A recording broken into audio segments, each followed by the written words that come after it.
देखो यार, कम से कम दिन में मेरे पास 50 कॉल या मैसेज आ जा रहे हैं जो पूछते हैं कि सर हम रीनीट के लिए पढ़ना स्टार्ट करें या नीट 2025 के लिए पढ़ना स्टार्ट करें। अब ऑनेस्टली रीनीट होगा या नहीं होगा वो इतना कॉम्प्लिकेटेड अब हो गया है कि इसका जवाब देना बहुत मुश्किल है कि रीनीट हो सकता है कि नहीं हो सकता। अभी तक आपने जो करंट सिचुएशन देखा वो ये देखा कि जो आपकी मिनिस्ट्री ऑफ एजुकेशन है इन्होंने कुछ स्टेप लिया। ठीक है, क्या स्टेप लिया इन्होंने? इन्होंने बोला कि एक हम कमेटी बना देते हैं। ठीक है, तो स्क्रूटनी ऑन एनटीए। ठीक है, अब इस कमेटी का रिपोर्ट इनको 2 महीने में देना है। ठीक है, तो 2 मंथ में इनका रिपोर्ट आएगा कि एनटीए ने कैसे काम किया, क्या गड़बड़ी की और उसको कैसे सुधारा जा सकता है। दूसरा, इन्होंने सीबीआई इंक्वायरी दे दी। अब सीबीआई इंक्वायरी में भी बहुत ज्यादा टाइम लगता है। ठीक है, तो इसमें भी मंथ्स या ईयर लग सकता है कि धांधली कहां से हुआ था। ठीक है, अब देखो मिनिस्ट्री ऑफ एजुकेशन ने ये दो चीजें क्यों दी?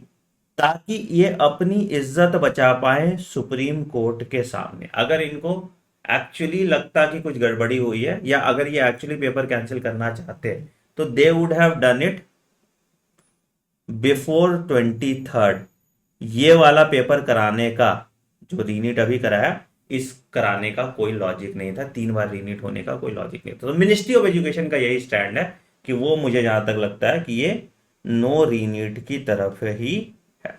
ठीक, तो मामला ऑब्वियसली कहां जाएगा? मामला जाएगा सुप्रीम कोर्ट। अब सुप्रीम कोर्ट क्या करता है वो बहुत अनप्रडिक्टेबल है। मतलब ये डिपेंड करेगा सुप्रीम कोर्ट किस माइंडसेट से जा रहा है, क्या परसेप्शन है और कौन से जज बैठ रहा है। तो बहुत डिफिकल्ट होता है सुप्रीम कोर्ट क्या फैसला लेगा उसको जज करना। बट ये जो फैसला ये आएगा 8 जुलाई को आ सकता है, हो सकता है कि एक और तारीख मिल जाए, 15 तारीख, 20 तारीख, ऐसा। ठीक है, सुप्रीम कोर्ट को स्टे ऑन काउंसलिंग लगाना था, इसने नहीं लगाया, है ना, इसने नहीं लगाया, कट गया। ठीक है, सुप्रीम कोर्ट के लिए पिटीशन डाल किया गया रिजल्ट रीपब्लिश के लिए। हो सकता है इसका नोटिफिकेशन दे दिया जाए, इसकी जांच आयोग बिठा दी जाए। और तीसरा पिटीशन लगा होगा रीनीट के लिए। रीनीट तभी देगी सुप्रीम कोर्ट जब ये कोर्ट में स्टैब्लिश हो जाएगा कि पेपर मार्च लीक पे लीक हुआ है। अगर वो इन्वेस्टिगेटिंग ऑफिसर बोल दिया, कोर्ट में स्टैब्लिश होना, मीडिया हाउसेस में स्टैब्लिश होना अलग चीज होती है। ठीक है, और चौथा एक पिटीशन लगा हुआ है, दैट इज नो रीनीट का। अब बहुत सारे बच्चों ने नो रीनीट का भी पिटीशन सुप्रीम कोर्ट में लगा दिया गया। तो अब ये बड़ा कॉम्प्लिकेटेड है इसका जवाब देना कि क्या होगा। ठीक है, अब अगर हमें पता ही नहीं है क्या होगा तो हमें क्या करना चाहिए, इसका सवाल का जवाब करते हैं। ठीक है, तो देखो बेटा, जो बच्चे 650 मार्क्स हैं, या तुम समझ जाओ और मैं इसको छोटा नैरो डाउन कर देते, जो भी बच्चे 550 मार्क्स है, ठीक है, इन सभी बच्चों को क्वेश्चन बैंक प्रैक्टिस फिर से स्टार्ट कर देना चाहिए। आई नो बोलने में बहुत खराब लग रहा है मुझे, ठीक है, बट क्या होगा यार, B prepared for the worst. नहीं होगा तो कोई बात नहीं, तुमने 1 महीने और पढ़ लिया। आई नो 1 महीने छोड़ने के बाद फिर से किताब पकड़ना बहुत डिफिकल्ट होता है। I understand your pain, I understand the mind set at you're going through कि मैंने 2 साल बहुत मेहनत किया, अब मेरे से किताब नहीं छुआ जाएगा, हाथ जोड़ता हूँ। But be prepared for the west worst.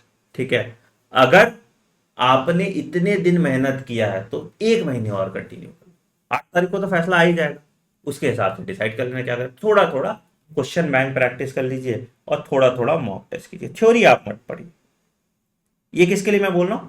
जो 550 मार्क्स वाले हैं। अगर इफ यू वांट मी कि आप करा दो सर, तो मैं करा दूंगा। ठीक है, आप करा दो सर, अगर तुम बोलोगे कि सर मॉक टेस्ट या क्वेश्चन बैंक प्रैक्टिस आप करा दो पीसीबी के, फिजिक्स केमिस्ट्री बायोलॉजी के, तो कमेंट सेक्शन में मेंशन करो, मैं करा दूँ। ठीक है, तुम्हें मॉक टेस्ट या क्वेश्चन के पीडीएफ चाहिए प्रैक्टिस के, तो कमेंट सेक्शन में मेंशन करो, मैं अपने टेलीग्राम चैनल यहां पे डाल, ठीक है। तो थोड़ा थोड़ा 100-150 क्वेश्चन दिन का सॉल्व करो, थ्योरी पढ़ने का कोई जरूरत नहीं है तुम, ठीक। अब जो बच्चे लेस देन 530 मार्क्स ला रहे हैं, बोलोगे 530 से 550 वाले क्या करेंगे? बेटा आप असेस कर लीजिए, अगर आपके 550 प्लस मॉक टेस्ट में आ रहे थे, ठीक है, तो आप भी यही स्ट्रैटेजी फॉलो कीजिए अगर तुम्हारा सिलेबस मेजरली कंप्लीटेड। बट जो इससे कम नंबर वाले बच्चे हैं ना, बेटा आप समझो, नीट अगर होता भी है तो आपको 45 डेज मिलेगा। रियलिस्टिकली आपको भी पता है, मुझे भी पता है, 45 दिन में 100 नंबर इंक्रीज यहां से नहीं होता। 530 से 630 मार्क्स, मतलब 100 मार्क्स इंक्रीज इन 45 डेज बहुत डिफिकल्ट होता है, ठीक है। और जो 500 से कम नंबर वाले हैं उनके लिए तो नेक्स्ट टू इम्पॉसिबल ही है।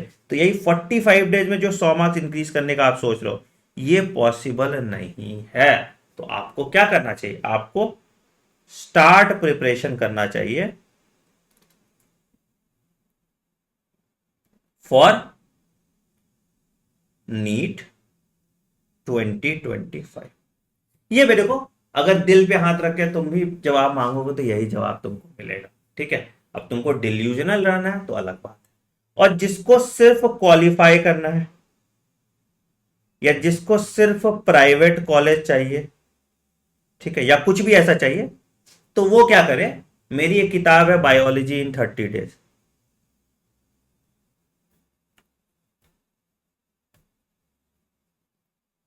ये किताब को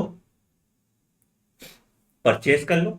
ये तुमको अमेजोन पे मिल जाएगा, ये तुमको फंडा बॉक्स में मिल जाएगा। सिर्फ ये किताब कर लो, तुम्हारे बायोलॉजी में 320 प्लस मार्क्स आ जाएंगे 30 दिन, ठीक है। जिनको सिर्फ क्वालिफाई क्वालिफाई करना है, अगर रीनीट होता है तो, ये भी मैं तब बोल रहा हूं अगर रीनीट होता है तो, अभी भी जो प्रोबेबिलिटी है रीनीट के होने के वो लेस देन 10% है, ठीक है। मैं पहले तो 1% कह रहा था, बट जो नीट पीजी का पेपर लीक हुआ उसने धराशाही कर दिया मुझे कि मतलब कुछ ना कुछ तो बहुत मेजर लोचा हो रहा है। बट स्टिल पूरा सिनेरियो आप देखोगे तो रीनीट होने की प्रोबेबिलिटी अभी भी 10% ही है। तो इस तरह से प्लान कीजिए, क्योंकि समझो सपोज अगर मान लो रीनीट हो भी गया और you are scoring below 500 marks, तो क्या होगा? मान लो 15 अगस्त से पहले नहीं होगा, ठीक है। अब क्या होगा? 15 अगस्त तक तुमने ऐसे ही टाइम पास किया, क्रैश कोर्स किया, वगैरह वगैरह किया, तुम्हारे 20-30-40 नंबर बढ़ भी गए, ठीक है। बट एसेंशियली तुमने ये 45 दिन तो वेस्ट ही किया, है ना। तो अगर मान लो 15 अगस्त को तुमने रीनीट दिया और उसके बाद तुमको ड्रॉप लेना पड़ा, तो एसेंशियली तुम्हारे पास ओनली 6 मंथ्स रह जाएंगे। तो ये गलती करने की, मतलब ये गलती मत करो, तुम्हारे लिए बड़ा हानिकारक हो जाएगा।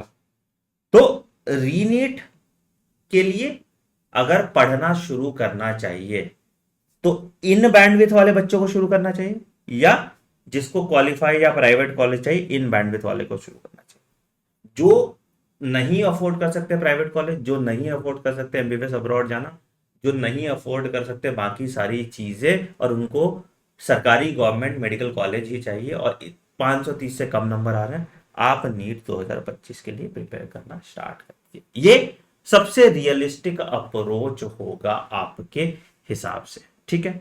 अब प्लीज कमेंट सेक्शन में आपस में लड़ाई मत करना, रीट नो रीट ये वो वगैरह वगैरह, ठीक है। देखो कोई भी जजमेंट अभी आज आता है तो वो एक पक्ष के साथ नाइंसाफी ही होगा, चाहे वो रीनीट होता है तो 650 वाले बच्चों के साथ नाइंसाफी होगा, चाहे रीनीट नहीं होता तो 600 से 650 वाले बच्चों के साथ नाइंसाफी होगा। तो कोई ना कोई पक्ष तो हमेशा दुखी होगा ही। यही मेरा रियलिस्टिक अप्रोच होगा, अगर मैं स्टूडेंट होता तो आप भी इसको फॉलो कर सकते हो। Thank you.